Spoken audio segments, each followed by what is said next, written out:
All right, okay, we'll get started. So welcome everyone.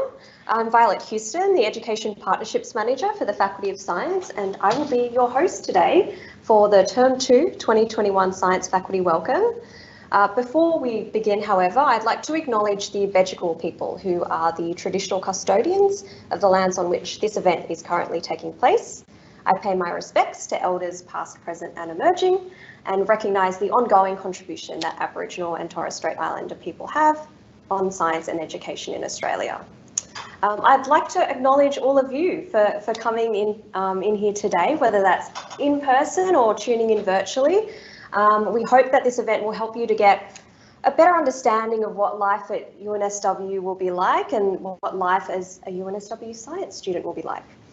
So my first duty as host today is to draw your attention to Slido. So after we hear from some key people in the faculty, we will hand over the reins to you and answer your questions with a Q&A panel. And the Q&A panel will have both current staff and students on there, so you can ask any questions related to life as a UNSW student or questions about what it's like to study science. And to make sure that we get questions from both our students tuning in virtually and for our wonderful students here in the audience, we're going to be using a tool called Slido. So if you haven't already done so, grab your smart device and go to www.sli.do and use our event code SciOweek to log in. That is the letter O, not the number 0. So SciOweek in capitals. And once you log into the event, you'll see a bunch of questions that we've prepared earlier, but you're more than welcome to submit a new question if you have a different one. If you see a question that's already in there and you really want it to be answered, you can vote for it by clicking the thumbs up like button next to the question. And that's important because we'll actually be answering the most popular questions first. So do make sure you vote for for your favourite ones. So without further delay, it is my absolute pleasure to introduce our first speaker for this event, Professor Emma Johnston, the Dean of Science. Emma Johnston is a former Pro-Vice Chancellor of Research who was appointed as Dean in 2017. She is a leader in the field of marine ecology whose pioneering research has been widely adopted into policy by state and federal governments in Australia and overseas. Emma studies the impacts of human activities in marine ecosystems and how we can build ecological resilience.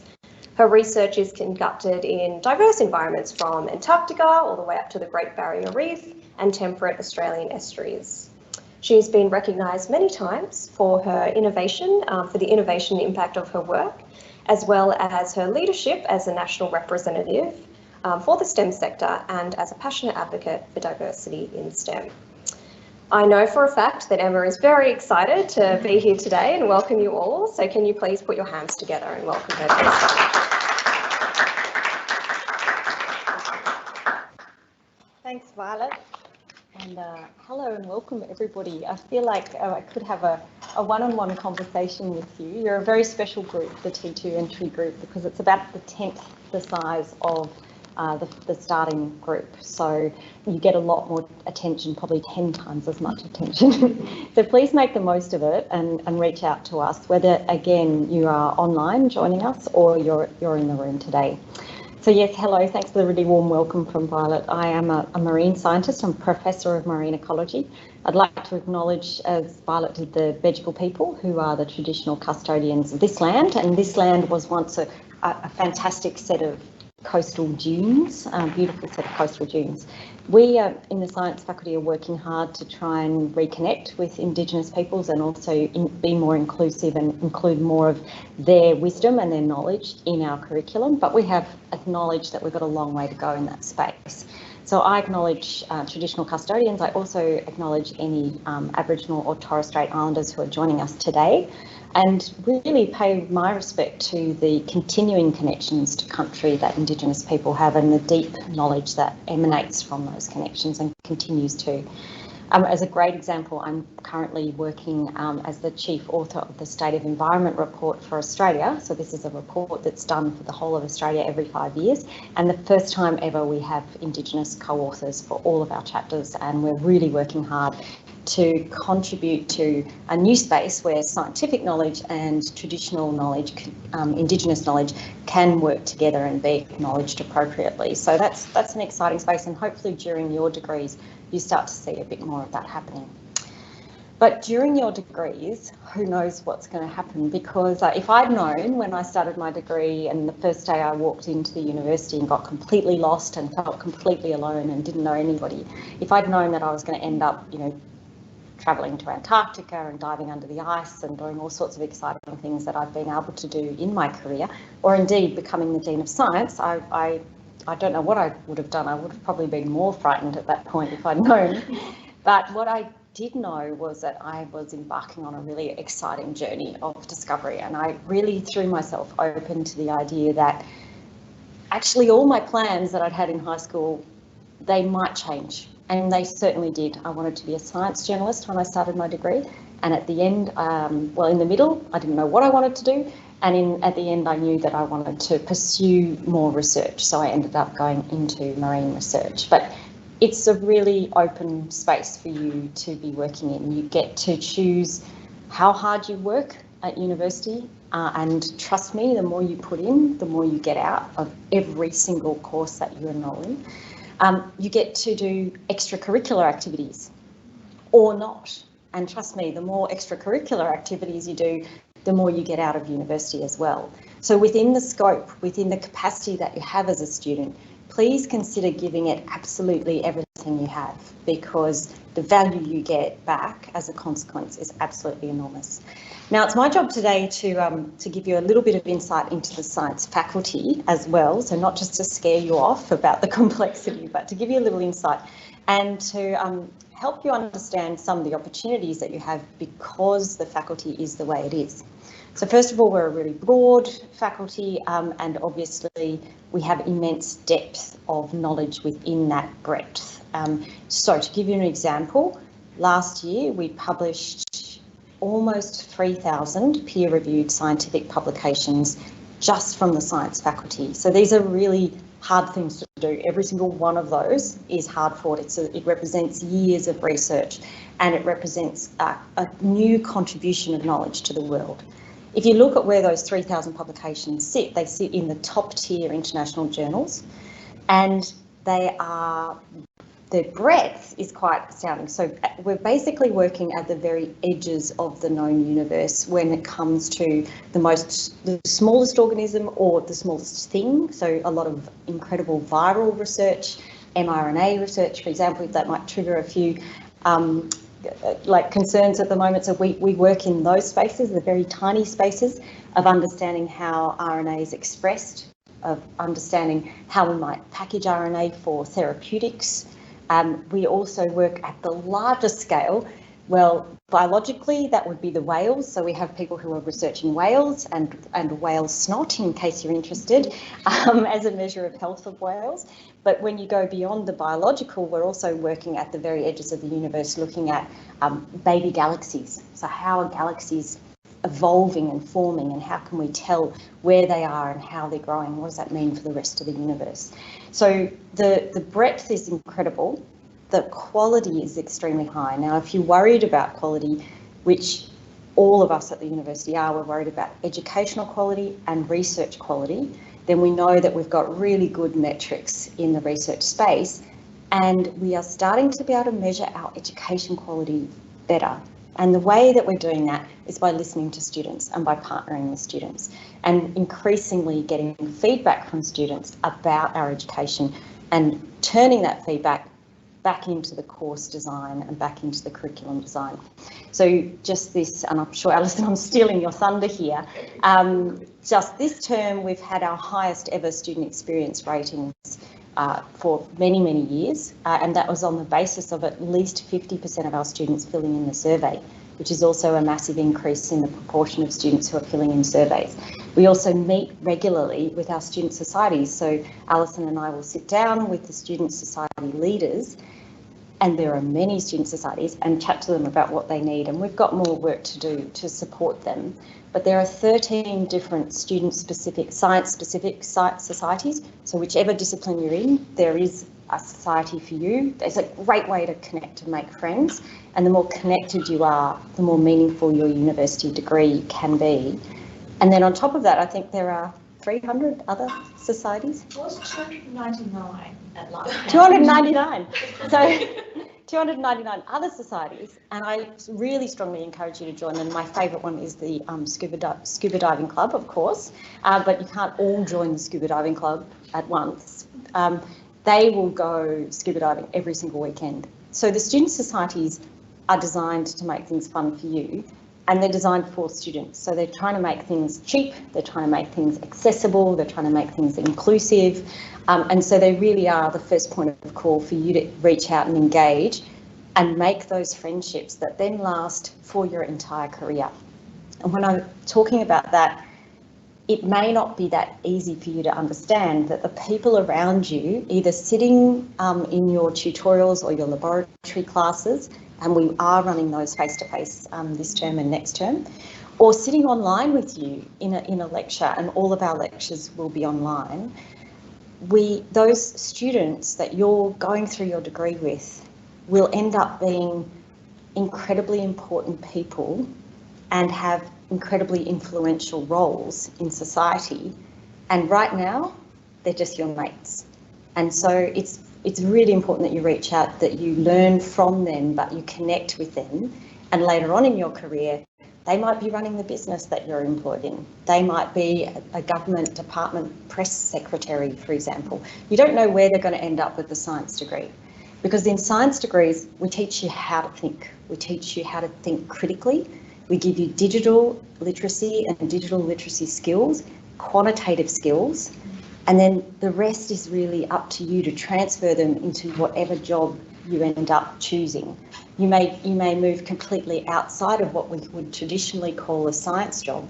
You'll still be using those talents and those skills that we've taught you in your degree, and you will be transferring those skills into those roles. And that's why science graduates are so attractive in many different areas of the workplace. Really high employability of UNSW graduates across the board, but increasingly we know that the trends are across all of the world for higher demand for people with graduate STEM degrees. And that trend is just going to continue to increase. Particular focus at the moment on data science, but all of the STEM disciplines are growing, and particularly health sciences as well. There's huge demand for people in health sciences, in cyber security, and basically everything with it. Science, technology, engineering, maths or medicine background is in a really good position for their later career. Now, I've completely ignored my speech here, but I have, I hope, touched on a lot of the issues that I would have talked about had I been looking at the speech. Just one thing that I will note that I haven't mentioned is that you'll notice our science faculty staff, not only are they publishing in the scientific literature, which is one of their roles, and they're educating and they're training people in STEM, that's another major role, they're also trying to change the way the world is and make it better for more people. And the way they do that is not only through their contributions of knowledge, but communicating that knowledge. And they do that in the public arena, so please look out for us as we're speaking in the newspapers, for example, or the magazines, or on Instagram. Kirsten Banks, one of our PhD students, has hit some gazillion million likes on Instagram or TikTok. And so there's all sorts of ways in which we are communicating, and we really, really encourage people to talk within their discipline areas, and we encourage our students to get engaged in conversations and within their discipline areas as well, and to be applying their knowledge. Now, that might be through communication, or it might be through an entrepreneurial project, for example, or it might be through mentoring another student. And please, there are great mentoring programs available and workplace placement opportunities. I'm just going to name two of the current opportunities that exist at the moment. The Women in Science Society are running the T2 peer mentoring program, which connects new and senior students across the faculty, and that's open to anyone, regardless of what gender identity they have, but it's run by the Women in Science Student Society, and the faculty supports them to do that, so please engage with that. And SciConnect is our new student community Teams group, and that'll launch in mid-term 2. And you'll be able to use that group to find, study tips, best places to drink coffee on campus, science memes, all that kind of useful stuff. So do make sure you connect in with that.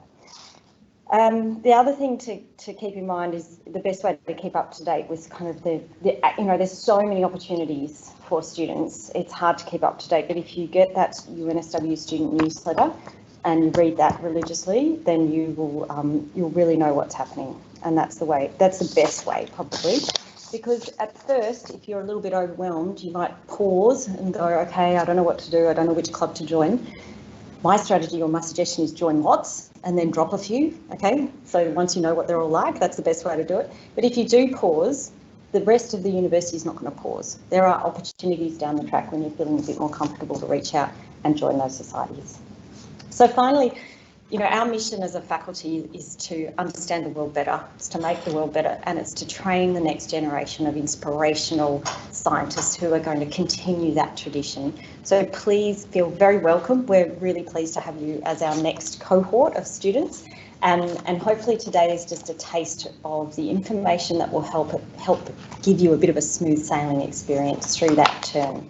But by all means, if things become a struggle, reach out to any one of us. Especially our student team. And I'm going to end by introducing the main leader of our student experience team and our education team, which is our Deputy Dean Education, Alison Beaters. Alison, over to you. Thank you very much. Just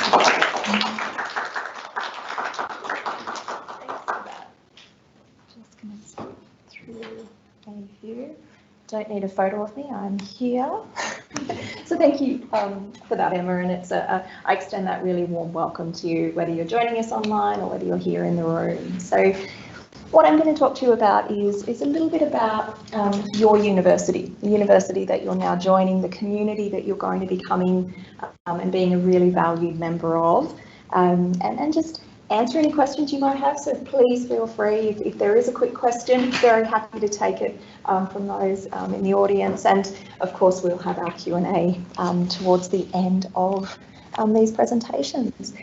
Emma's mentioned the diversity in our wonderful faculty, and part of me wishes we had a school of zoology just so we could say A to Z.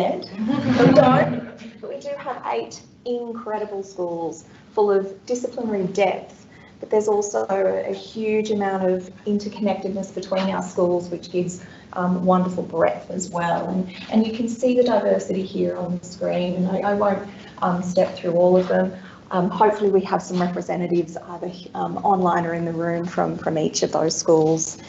And I'll say our reach also extends across the university to other faculties. So faculties like medicine and health, we have some very, very dear disciplinary friends in the School of Medical Sciences as well. Now this is an amazing campus. Top to bottom, it is quite a walk, 183 steps for those that are counting and playing along at home. But you're going to discover all the wonderful places and people that you might need to know. So in terms of the school, you've got people like the directors of teaching, maybe a director of first, second or even third year. You've got people that are there to support you in the school offices, your course conveners, your tutors, your lecturers, your demonstrators. Hopefully the message there is that you're going to be really well supported, because that is indeed the experience our students have. And then you've also got in this, the faculty, you've got student advisors, you've got people that work in the Nucleus, which I will discuss in a few more slides, myself, and also the Associate Dean Education. So know that you're going to be supported, and any questions you have, you will be able to find the answers. But a new language, the way we describe things here at UNSW. So a few different terms to be familiar with. We have our study calendar, and we divide the year into terms. So you're entering into term 2 and you'll continue along into term 3. There is also a summer term for those that just can't get enough and want to come back and study, which I know will be all of you. But we are typically divided into the 3 terms. Now the program is the collection of courses that you're going to study, and when you finish your program, it's a degree that you receive. So that's where you get to kind of walk across the stage and salute the Pro-Chancellor or the Vice-Chancellor but the program is what you study, the degree is what you receive. And there is that wonderful academic calendar, 3+, so we have those 10-week blocks. What's not showing there is, I'll say a special week that now appears in week 6, and it's because of student feedback that the university made a decision to incorporate a flexibility week. So again, as Emma said, we are absolutely listening to any feedback that you have, and flexibility week was something that students were really looking for as a break point in the term. So week 6, in all of these terms, you've also got a flexibility week there. So I mentioned that your program is made up of courses. So depending on how long your program is, there'll be a different number of courses, and each course has a different unit of credit, if you like, value. So they all add up to give you your total program length. And we call them units of credits here. Credit points at other universities, unit of credit for UNSW. And these courses might be, we've got 3 mentioned there, core courses, elective courses, or general education. And it all depends on what program you're studying and what that structure looks like. And where do you find all that? One-stop shop, the handbook. It's the Bible, it's the university's Bible. And there's the link there, and you can search for any program, any course, majors, minors. Oh my gosh, there's so much to discover with the handbook. And it is really important to familiarise yourself, because it'll give you insights into the courses you might be thinking about studying. So do check the handbook out. And another really useful place to visit is My UNSW. So you can see hopefully see some of the options there: academic calendar, the handbook, enrolment, timetabling, a lot of really practical, useful advice on that site. Emma's mentioned staying connected, and I just want to amplify that message. I think the investments that you make in connecting with your peers, with the university, societies, your academic staff is just going to repay you over and over. So ways that you might want to connect: email. We've got a standard UNSW email, and it is our primary form of contact. But don't forget about things like the notice board and the newsletters. And another plug for Science Connect, it's launching very shortly, and we're, again, in response to student feedback. A lot of the things that we implement and initiate are because we hear and listen from you, our wonderful students. Now you're embarking week 1 next week. If you're thinking about making changes to the courses that you're studying, you still can. No issues whatsoever. But the deadline to make those changes, to add, is the 6th of June, so Sunday the 6th. And then you've got a little bit more time to perhaps drop a course that either your circumstances have changed, you want to shift from 3 to 2 courses, or for whatever reason. So you've got a little bit more time to make that decision, and that's the 18th of July. Now, I made a mention of a place called the Nucleus. You might be thinking, okay, we're talking about cells again. But no, the Nucleus is indeed the centre of, well, you could say the universe, but UNSW, but wait, that is the universe, isn't it? No. So the hub or the Nucleus is a place near the library, or inside the library, isn't it, of course, where you can go and visit, again, for some support and advice. So you can see there on the slide some of the things that you can seek advice about, some really practical and general student advice, but also getting into some of the more specifics around course selection. In time, we want exchange back on the agenda. We really do encourage students to seek an opportunity abroad. So do check out the Nucleus Student Hub. You've mentioned a wonderful community that you are about to join, and oh my gosh, look at some of the faces up there. Some will be familiar. You might be, yeah, I know that person and I know that person. Emma has mentioned Kirsten Banks, so Kirsten's in the middle up there at the top. 2.8 million likes on TikTok, just a lazy 2.8 million. I think 125,000 followers on her TikTok account, and she's just such a passionate science communicator and wants to spread kind of information and knowledge about astrophysics in general, but also connections to Aboriginal culture as well. She's just remarkable. But we've also got, who have I got on the slide here? So Tim Flaherty up there in the top corner. So Australian of the Year would have been 2007, I'm going to say, and another remarkable contributor around climate action and the like. But it's a wonderful community. You're going to feel incredibly welcome, and we want to pop your face up there one day. So it might be me, 20 years time, whoever is here doing an introduction. I'm taking a snapshot now of everyone in the room, and I hope to see someone's face up there as that next change maker and leader of science impact. So let's hope we can include your photo up there one day. Some other fabulous people, our educators, and they really are a huge part of the UNSW community. And I'll point out, I could talk you through all of the people I'm about to show photos of, but I'll introduce our new Associate Dean Education for Innovation and Student Experience, which is Rebecca Labard. So Rebecca's just here on the slide, and she's joined the team as of just a few weeks ago, but an award-winning educator in the School of Babs. We also have lots of other national award winners. We got Pramod Koshi up in the top corner there from the School of Material Science and Engineering. Now, Emma's mentioned some of those capabilities that are going to make you absolutely employable and with a whole lot of transferability between disciplines and career types. And we've talked about the fact that you're going to have deep disciplinary knowledge and will be an incredible scholar. But we also want you to be an entrepreneurial leader. We want you to be professionals, being able to lead change in your area, discipline or industry. And we also want you to be global citizens. And these are all skills that are embedded throughout your programs.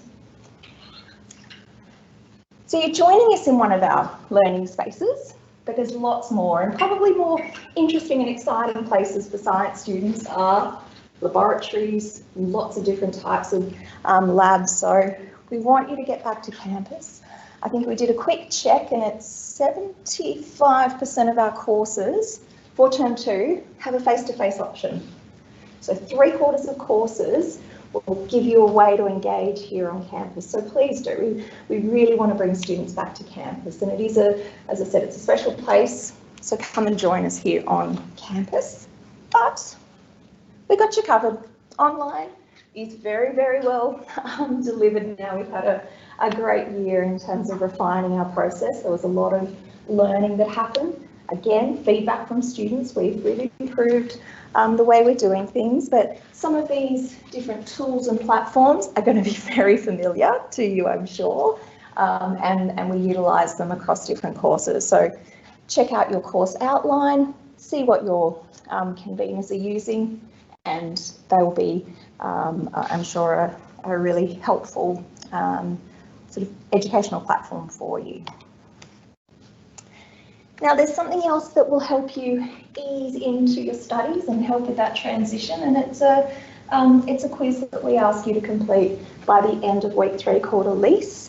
So it's supported by the library, and it introduces you to things like academic writing, finding information, so how to use the library resources, but also things like plagiarism, because the university does have a really strong commitment to academic integrity, and we want you to be familiar with that. So check out Elise and jump in there before the end of week 3, and you can access that through Moodle. I have mentioned our love of feedback and our love of listening to students, and Emma mentioned our really high response rates for term 1, and we're so thankful to all students who completed those surveys. We want more data. The more data we have, the more insights that we receive, the better the improvements that we can make. So last year, 17,000 individual comments were shared with us. Every one of them was read. Term 1, we're already 10,000. Most people are like, that's a lot of data to read, but the more data, the better. It helps to inform exactly what we can do to improve that experience from your perspective. So when you see that call out for my experience, don't think that, oh, I hit submit, it goes into a kind of, you know, vacuum and never gets read. Every word of it gets read. Read every comment, the best aspects and the ones that need improvement. So do jump in there. And here is our headline data for T1, hot off the press.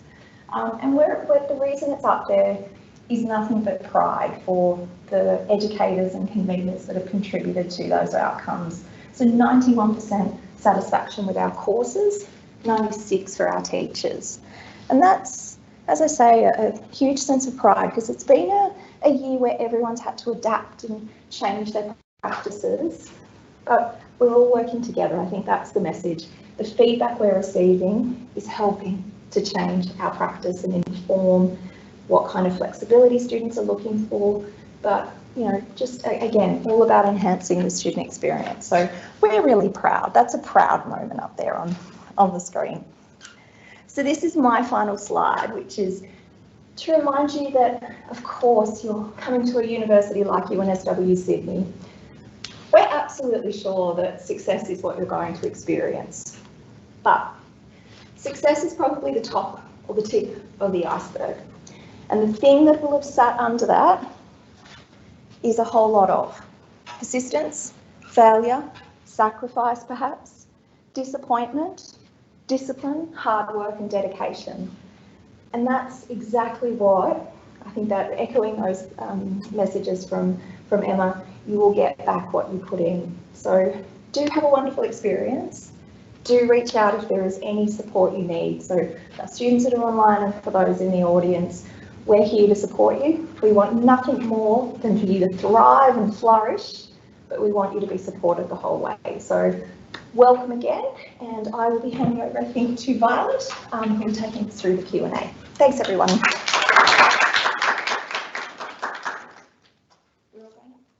Fantastic. Okay, thanks very much, Alison and Emma, for giving our wonderful new students an insight into UNSW Science. Precarious. As I promised earlier, we have a wonderful panel of current staff and students ready to answer your questions. I'm just going to go over to the Slido question bank. So we actually have questions to ask our wonderful panelists. And while we're waiting for that to load, I'll get the panelists to introduce themselves. We already know who Alison is, so I think we'll skip her and we'll go straight to Steve. Hi everyone, I'm Steve Yanelatas. I'm the Education Support Manager for the Faculty of Science. I work very closely with both Alison and Violet. And I've got a background in student services, and my focus now is trying to make sure that there's great consistency and high quality in all the educational experiences that you'll have throughout your undergraduate. Hi, I'm Felix. I'm one of those aforementioned undergraduates. I'm a fourth-year student studying a dual degree in advanced science and computer science, majoring in physics and mathematics. And a lot of what I do outside of my university learning is giving a lot of extracurriculars. I spend most of my time when I can in a chemistry lab, blowing up molecules with lasers to simulate atmospheric chemistry. And I also have a passion for outreach. I'm involved with both our central team, going to careers markets and that kind of thing, and also in the maths and physics departments. I'm actually doing a Girls Do Mathematics thing in a couple of weeks, kind of spreading why I love maths and to a lot of high school students. Hi guys, I'm Ryan and I'm a second year doing also advanced mathematics and computer science. So I also do a lot of extracurriculars, but unlike Felix over here, I do a lot of things outside of university. So you can ask me a lot about how I balance my extracurriculars outside of university. I play a lot of sports, I play piano, go to the gym often, and these are just a few of the things that I like to do outside of university. It should never all be about the academics. And yeah, I'm part of SciSoc, which is one of the science faculty's largest student societies. If you have any questions related to societies, you can ask me about SciSoc, or you can ask them over here. Oh, what a segue. Hi, everyone. I'm Emma. I'm a fourth year studying actuarial studies and science, and my major is in bioinformatics. So I'm also here today as the ARC representative, ARC being sort of the student centre on campus for all things fun, for all things societies and clubs, as well as getting you future ready and career ready and all that good stuff.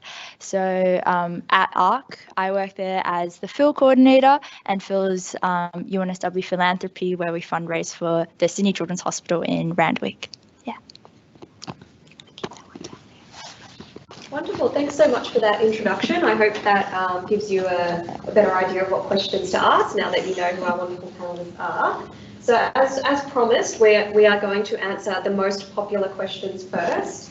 So the top one is, what's your best advice to new university students? So I think it's obvious that we should direct this question to our current students. So maybe we'll start with Felix and we'll work our way down.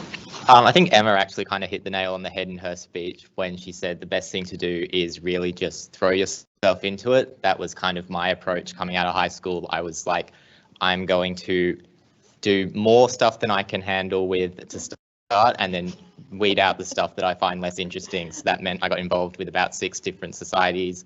I've kind of whittled it down to about 3. So I'm the president of the Physics Society. I'm also involved with the Latin Dance Society occasionally. And I used to go to a society called B Grade, which every week we watch a movie made by someone with more money than actual filmmaking talent. It's just a fun way to cap off the week. And every year I normally try and pick up 1 or 2 just to try something new. And then on extracurricular side as well, as I said, I now work as a research assistant in a lab, and I've kind of jumped around between a few labs, and that's allowed me to explore my passion and kind of really get the most out of not just the student side of things, but also where do I want to take my degree when I'm finished. Cool. So unfortunately, I have the same advice to offer as Felix and Emma. I think just try everything. And to add on to that, I think really in high school, at least, a lot of the things that I was presented with was because my teacher was like, oh, hey, I think you're really good at maths. Do you want to try this competition or something? I don't have any of that in university. You have to go and find the mathematic competitions yourself. That's just for me being a math major. You might have, very different opportunities to me. But the point is, sometimes you don't have a teacher that's going to tell you, oh, I think you're good at this. Maybe you should try this. You need to go out and look for it yourself. And just adding on to what Felix said about just whittling down the societies, there are actually like tons. There are like 300. There's a society for everything you can think of. There's even a wandering society that wanders around Sydney, and it's pretty fun. I think you need to learn when to sacrifice things, because you can't join all 300 of them. I mean, I'd like to if I could, but sometimes you got to learn to make sacrifices, and that's something else that I think I should add on to what Felix said. Great. So it might sound a little bit overwhelming. So I'd give some advice to take it easy. You don't have to do absolutely everything, and you don't have to finish your degree in the time that was allocated to you. So personally, I changed my major, and that pushed it back a little bit. And university is a great time. You shouldn't be in a rush to get out of university. So if you're maybe even doing uni part-time to get more involved in maybe work, or get more involved in extracurricular kind of events and opportunities, you should absolutely do that, because university has all these experiences that I think all of us really want to make the most out of. So if you need to take some more time to do that, feel free to. Yeah, don't feel pressured by the 4 years. Yeah. Wonderful. Thanks for that. And I really love that balanced advice. Give things a go, but also don't overdo it. Take your time, enjoy the time that you have here, because I think, I was going to say us oldies, but I don't know if that's appropriate. Thank you.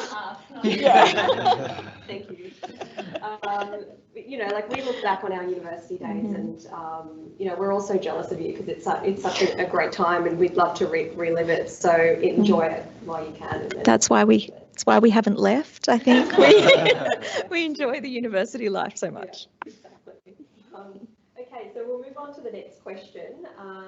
How can students get relevant? Oh, sorry, my apologies. That is not the next question. What is the best way to meet and connect with people in my program, especially online? Alison looks super excited, so I might hand this over to Alison first, and then perhaps one of our students can comment.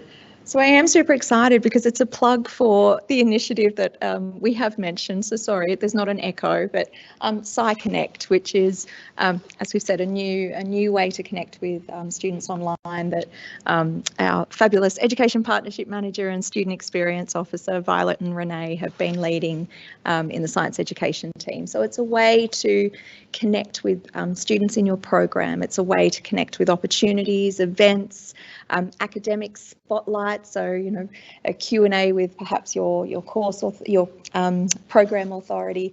So that's one opportunity. We'll pass over to the students now because I know that there are others through the societies and ARC. So yeah, it's probably going to be a broken record by the end of the Q&A, but again, it's just going to come back to societies at the end of the day. For example, the Physics Society, we run like an informal Discord server, which is basically open for not just students. We have quite a lot of staff on there as well.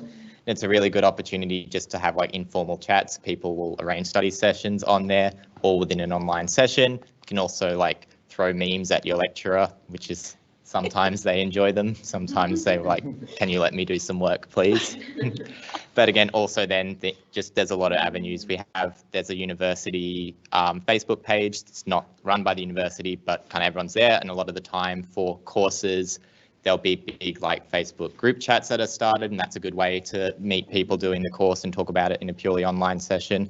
And again, they'll often, especially around exam times, people make study sessions on there, or people will ask questions about the course with things they're struggling with, and then someone usually within 5-10 minutes will jump on and answer it.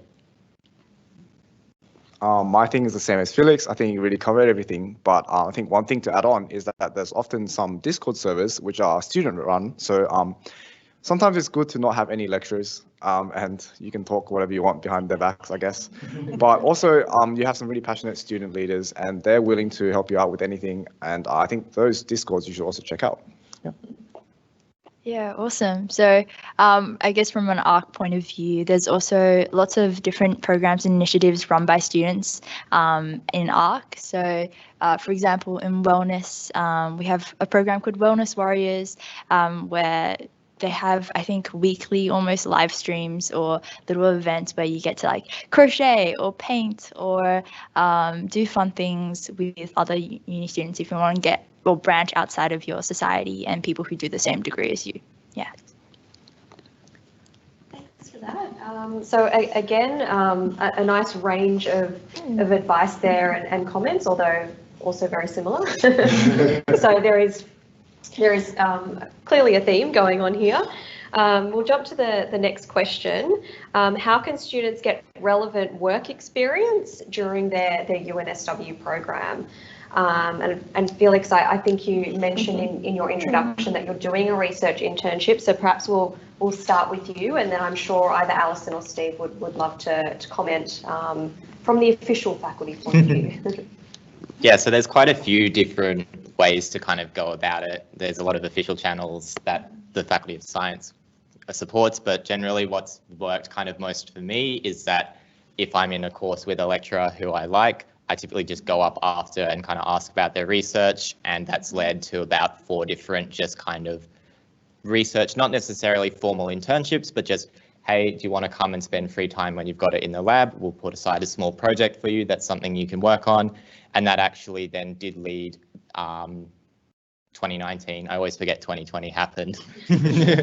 So in the summer of between 2019 and 2020, I was actually successful in applying for a Taste of Research scholarship because of the undergraduate experience I'd had. And that meant I got that entire summer to work on a much larger project that's actually in the process of being turned into a paper under the supervision of an academic in the School of Chemistry. What was that research project about, Felix? So it's going to be very technical, but essentially it was in computational chemistry. We essentially are trying to build models to model molecules and how the reactions work. A big problem is that the computation behind it is very, very complicated. So we have to make simplifications, and there's different ways that you can go about doing that. My project was essentially looking at different types of simplifications that we can make, running them on a range of different molecules that are quite commonly used in a lot of chemistry, and trying to work out of those simplifications which ones are effectively give you the best bang for your buck. Great. That only half makes sense to me, but it sounds like you know what you're talking about. So, Alison, would you like to mention the faculty? So in terms of the faculty, we've really started to focus in the last year or so on scaling up the opportunities, the relevance of work integrated learning and opportunities that focus really explicitly on employability are increasing in importance. And we've got a range of different experiences, so it could be student-sourced projects that you're bringing to us, and we also have academics that are providing research integrated learning opportunities, but then there's also industry partners that are bringing really interesting, challenging briefs from all different types of science disciplines where you'll work in multi-disciplinary teams across science. So lots of different opportunities, and these are for credit. So we've got a range of courses, and one that I'll mention that Violet was an integral part of leading at the start of this year was a virtual internship. The world changed in 2020, and we adapted and responded, and that involved having industry partners in Malaysia. We had close to, I think, 24 science students who partnered with us to work with those industry partners in Malaysia on a whole range of different areas, and that was a really wonderful experience. So there was an element of cultural exchange, albeit a virtual one, and I know the feedback from students was that it was a really wonderful experience, and one that's even more relevant. Collaborating online with colleagues overseas is really going to be a part of our new norm. So that's another just a very specific example, but do seek out those opportunities, and whether it's on the notice board, the newsletter, or another plug, SciConnect, we'll be promoting all of those work integrated learning opportunities. Thanks, Alison. We'll move on to the next question, which I'll direct to Steve, who's been very quiet lately. When do I have to declare my major? Oh, I know that one. Hi, everyone. So the short answer is we like people to declare their major pretty much by the end of year one, starting of year two. It depends on the kind of degree or program that you're studying. So some programs have quite a broad range of different majors and minor opportunities. So if you're ever not really sure exactly what major you might want to pick, don't feel like you have to rush into it. My best advice is in first year, most programs have that little bit of flexibility for you to really just go towards the kind of subjects that really interest you. And then jump on the handbook, which was one of the resources that we saw earlier online, and it can go through some of the different structures of the different majors that are available in your program, and what's required for pathways. As we heard earlier, a lot of students, even if they declare a major, they get partway through their program, they have a change of heart, change of mind, change of experience, and they want to transfer across. And that is quite easy and quite possible. So don't feel that you have to lock yourself in too much. Have a bit of a look around, ask questions of staff, and when you're ready to declare your major, you can just do that yourself through My UNSW, which was one of the other resources we saw. Great, thanks for that, Steve. Moving on to another popular question: what is AWAM? What is WAM, I think is, what does that stand for? Steve, do you want to take that one? So your WAM, it stands for weighted average mean. It's just a good tool to indicate for you how you're going throughout your program. And the reason that it's sort of given a funky little name is because some of the courses that you'll engage with have different units of credit, and it's trying to account for the fact that rather than just saying your average mark for all your courses, it says if there's courses worth more units of credit or less units of credit, it's accounting for that to balance things out. So every term, you'll when you get your results for that term, you'll receive a term WAM, which gives you an indication of how your performance in that term, and then you've also got an ongoing running WAM that counts for everything that you've done. Depending on the programs that you study, your WAM might be something that you're very focused on. Perhaps it's something that you're looking for to reach a certain threshold so that you can apply for transfer into another program or moving on to a postgraduate program or something. But my advice is do the courses that you love, put everything into it, and don't stress too much about the number. for that, Steve.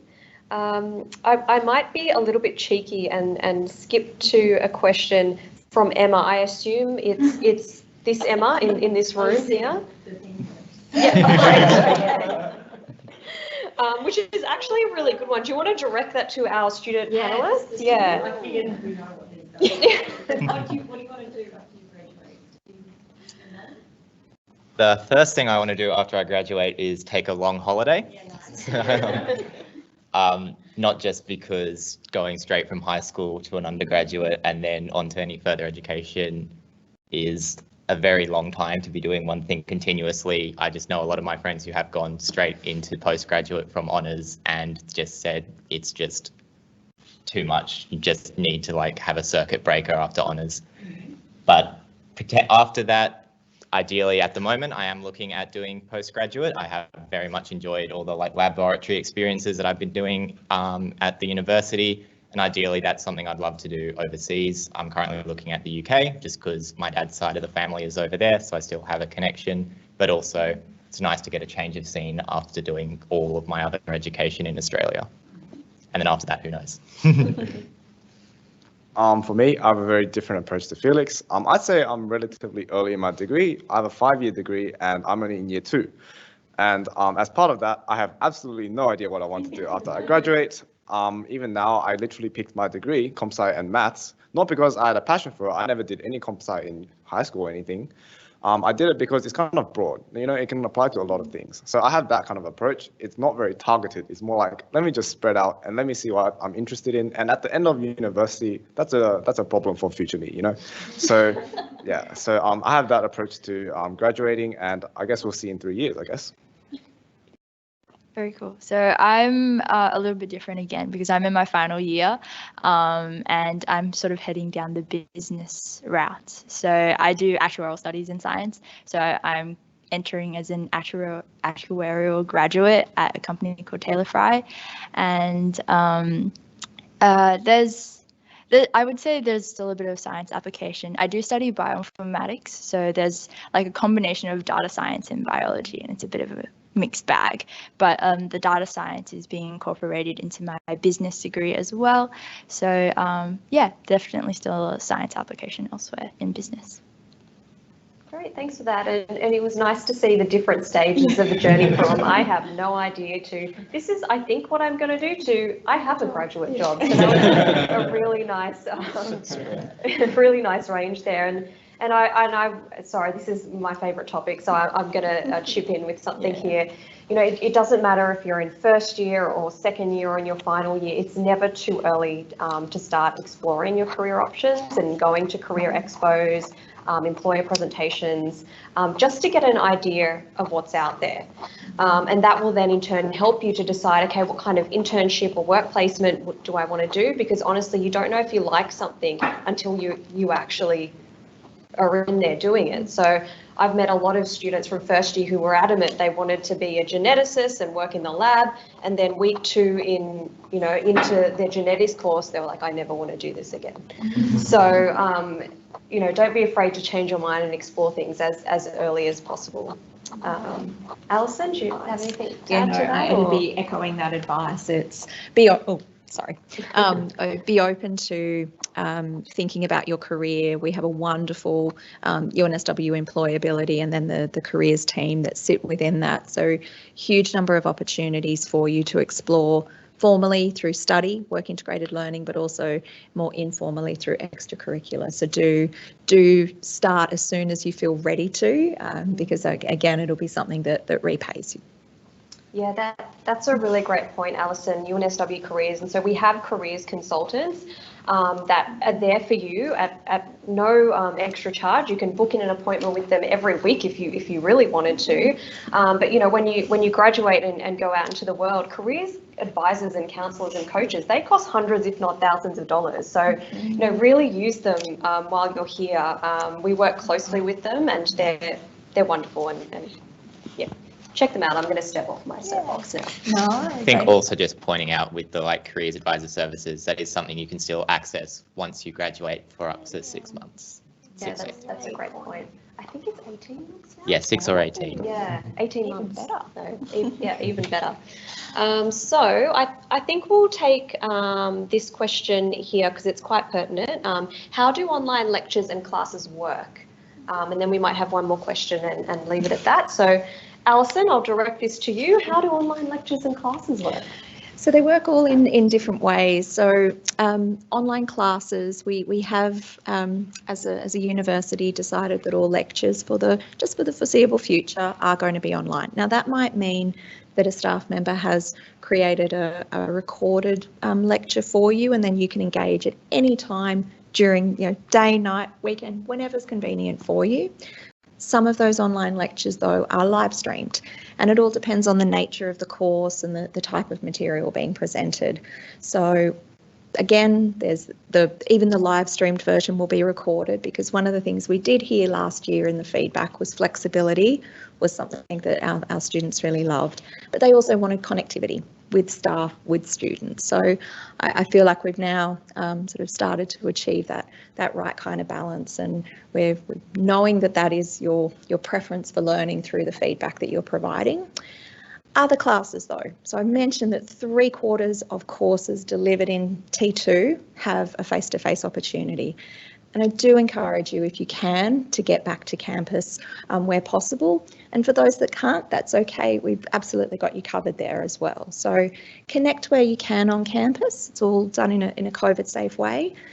For classes that are delivered online, there's always lots of opportunities for kind of virtual interactions, be it in the chat function in a lot of those platforms that I mentioned, or there was a slide about, so Teams or Blackboard Collaborate, lots of opportunities to engage.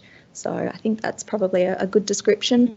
Online labs are an interesting challenge for us, but again, the wonderful educators really did, I'd say, rise to that challenge. They got their kind of creative, put their creative minds to it, and yes, it was a very different year learning labs online last year, but the feedback was still lots of skills that were taken away. But if you can get back to campus for the labs, hopefully we will see you around campus.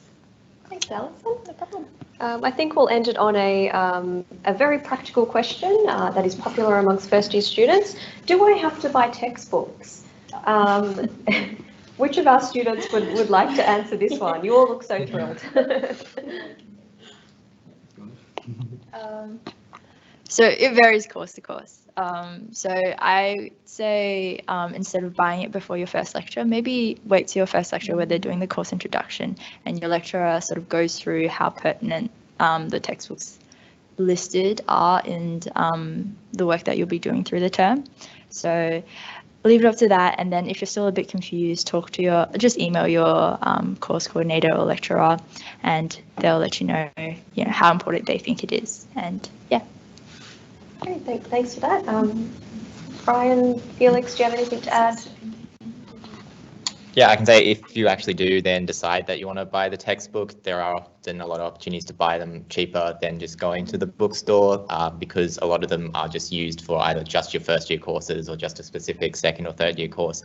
A lot of people in higher years will offload them. Another good reason to plug student societies, you can meet those people in higher years, and they'll often give you a much cheaper price for the book because they don't want it on their bookshelf. I think mine is probably going to collapse soon under the weight of all the textbooks on it. And for those of you that are more comfortable in the digital realm than a dinosaur like me, there's usually a digital form of your textbook, which often costs less than the printed form. So if you find engaging with a textbook in a digital form is something that really works for you, it can be a great option. And it means if you've got a smart device, you don't have to lug textbooks around on campus if you're studying on campus. It's all just digital and you carry it with you.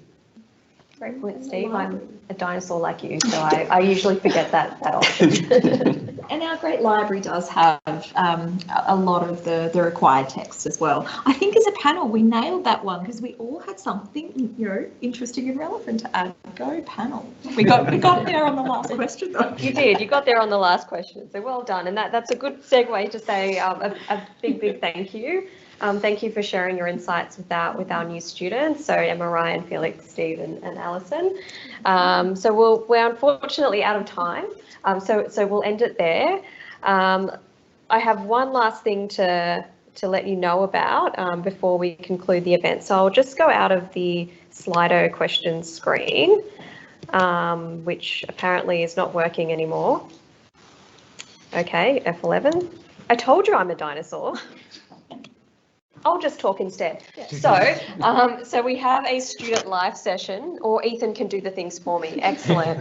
So we have a student live session coming up, and that's an opportunity to connect with other first-year students, perhaps make some new friends. And the Science Society, that's your new name. The Science Society is helping out with that. So don't worry if you haven't RSVP'd. You can either stay here or use the QR code to gain access to it. But that is all from us. So once again, a big thank you for joining us, and it's lovely to see students on campus again. And for those of us tuning in virtually, we hope to see you on campus at some point. So thank you and have a good afternoon.